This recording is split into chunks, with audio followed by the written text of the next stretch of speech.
Hi, thanks for your response. First, I'm going to respond to your argument and then go defend my own.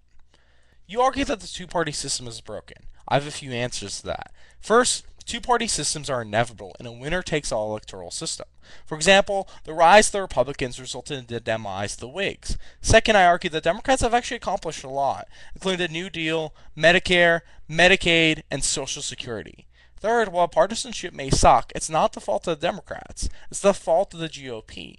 A Princeton study found that over the past 10 years or so, the ideology of the average Republican member of the House has shifted significantly to the right, while Democrats have stayed largely ideologically consistent. The argument that any other party could come in and change this against the Republican Party is simply not true. Next, on to defending my case. First, I want to point out you can't cherry pick specific parties on specific issues. You can't say the Libertarians are better in the economy or the Greens are better on social issues because that doesn't tell me if you're arguing that both are better or one is better in some aspect. I don't know what I'm arguing against. It's difficult for me to leverage specific offense. Next, let's talk about national security. You say that Libya was too cautious.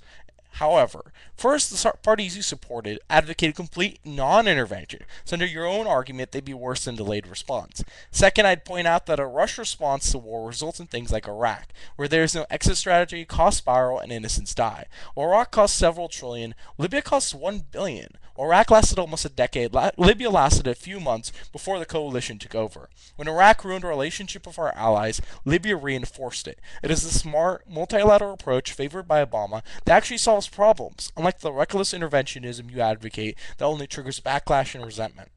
Next on opinion, I was referencing the global opinion of Obama as evidenced by renewed alliances. His global approval rating, according to Pew Global Attitude Survey conducted a few months ago, remains very high.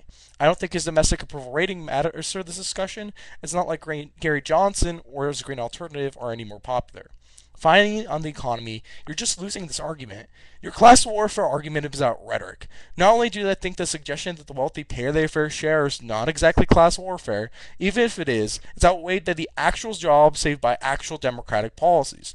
9 comprehensive economic studies of Obama's economic stimulus found that fiscal stimulus was responsible for keeping the unemployment rate to 8% instead of the anticipated 20%. That represents millions of jobs saved. Your argument that the other parties agree actually highlights how abusive your argument is, because while Greens agree for a bigger role for government, Libertarians argue that we need to massively slash government spending. Those are opposite ideas, and I don't know which one I'm opposing. You can't pick 50% of the Green platform, 50% Libertarian Party, and say that's better than the Democratic Party, because this confusing, unclear hybrid party you're advocating for actually doesn't exist. For all those reasons, I affirm.